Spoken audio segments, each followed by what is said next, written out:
Phillips, European Tour winner and PGA coach. Today I'm going to be teaching you guys how to stop slicing the driver. Here it is, enemy number one, the big dog. Slicing is still the #1 amateur fault in golf. After this video, it's not going to be your problem anymore.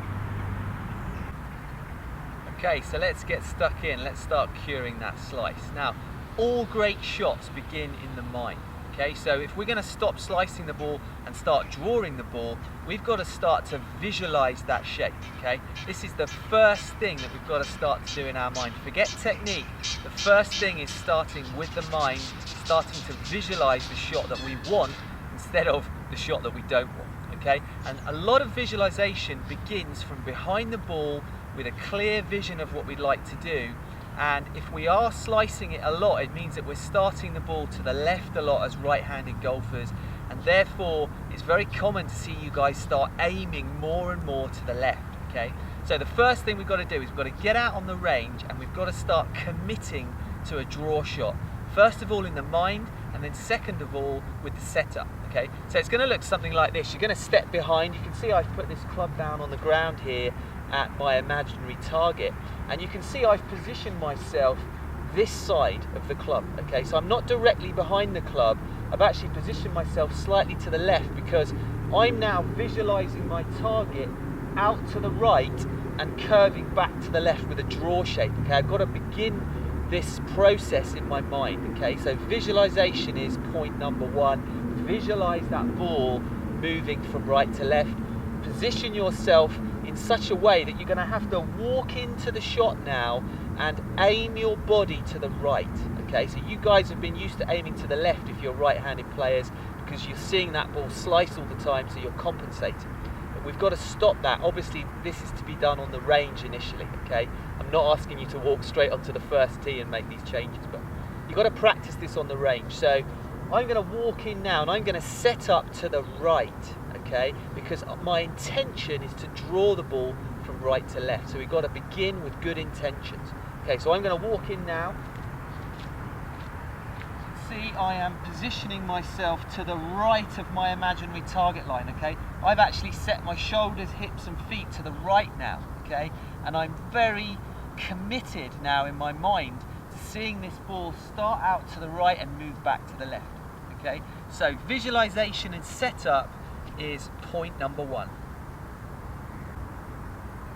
Okay, some of you guys may be quite well versed in impact dynamics and ball flight laws. Okay, so for you guys you're going to know this, but for those of you that don't, a slice is caused when the club face is open to the direction that the club head is moving in. Okay, so we've got this massive club head here. It could be moving in any direction, of course, relative to the target. It could be moving at the target, left of the target, right of the target. Okay, but if that club face is open, okay, to the direction that that club's moving in, we're going to put slice spin on that ball. Okay, it might be a block slice, it might be a pull slice, it might start straight at the target and slice, depending on where that club face is traveling and where the face is pointing at the moment of impact. But the ball will be curving left to right. Okay, so the two factors we really have to deal with then is the path and face relationship. Okay, we need to square those two things up if we're going to stop that ball from slicing. And in actual fact, if we want to move it the other way, we're going to need to do the opposite. We're going to need to close that face to the path. Okay, so I'm going to deal with the path of the club head first. Okay, now we've got you setting up to the right. You're committed to hitting that draw. Now I want to really dispel a myth here, and everybody talks about coming over the top. It's a really overly used term in golf. Oh, I come over the top, that's why I slice it. Okay, now let me tell you, some of the best golfers throughout history have come over the top. Okay, if we're going to be technical about it and be factual, coming over the top means that the hands move out towards the golf ball from the top of the golf swing. Okay, some of the best players ever have had that move. But the key move, okay, which is really critical, which stops the club head from traveling out. Okay, the hands can travel out, but what stops the shaft and club head from traveling out is the action of the right or the rear elbow. Okay, I'm talking about right-handed players here. You can reverse this if you're left-handed, but the rear elbow, okay, is critical. If I move my hands out towards the ball, okay, which is what people would say coming over the top, but I externally rotate my rear shoulder. So in other words, I drive my elbow forward. Can you see this action? It's very similar to how you would skim a stone across a pond. Okay, that's a great little analogy there for you to keep in your mind. Okay, if you were skimming that stone across a pond, your throwing elbow would lead. Okay, the elbow would come forward. Now, if I take that exact analogy and I start to feel that with a golf club in my hand, you can quite clearly see that my hands are traveling out, okay, which most people would say is coming over the top, but in actual fact, the golf shaft and the club head are dropping behind me.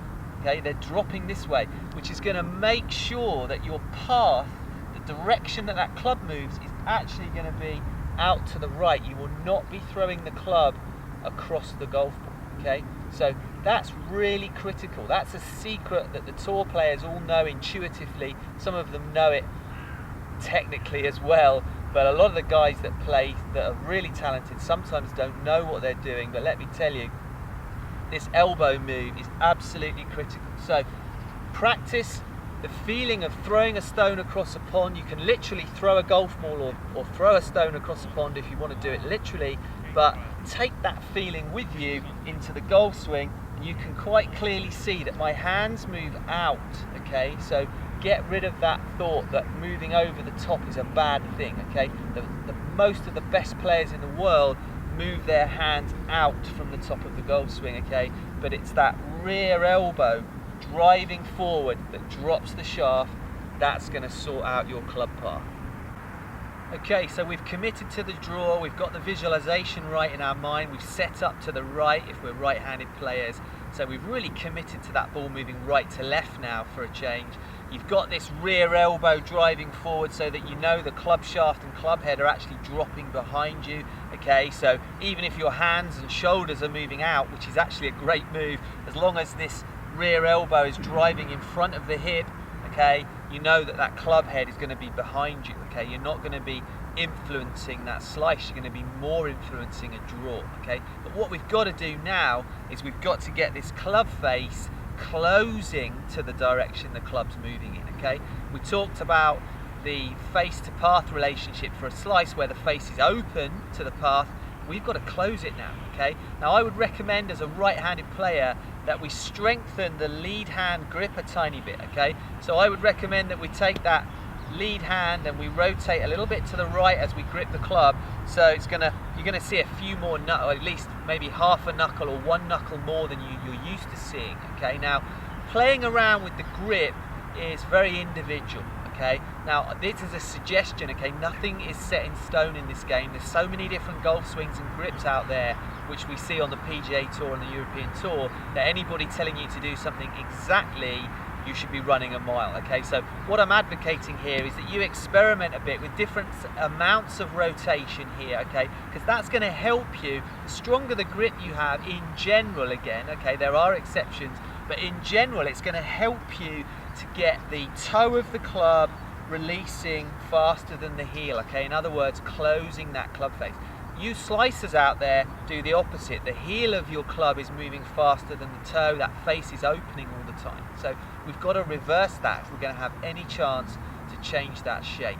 Okay, so point number one, let's strengthen that top hand, okay, the lead hand. Let's get it rotated a bit more to the right if you're a right-handed golfer, and obviously the opposite if you're a left-handed golfer. Now, that may or may not do the trick.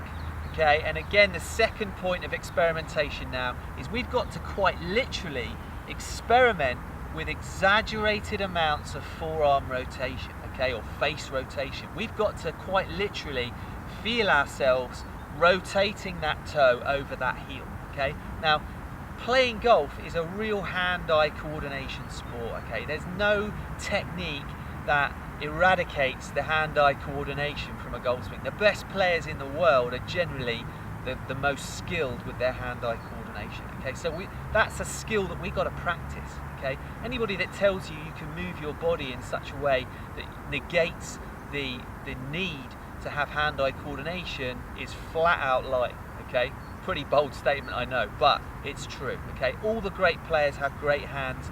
You've got to educate those hands. Okay, you've got to play around with different amounts of face rotation and experiment, okay? The best learners are the guys that get out on the range and experiment, okay? If you're trying to be perfect every time, you're not going to learn very much. It's actually a proven scientific part of motor learning that we actually need to exaggerate and experiment and get things wrong in order to get it right, okay? If you're constantly seeking perfection, you're not going to learn as quickly as if you're free to experiment. Don't be afraid to make mistakes.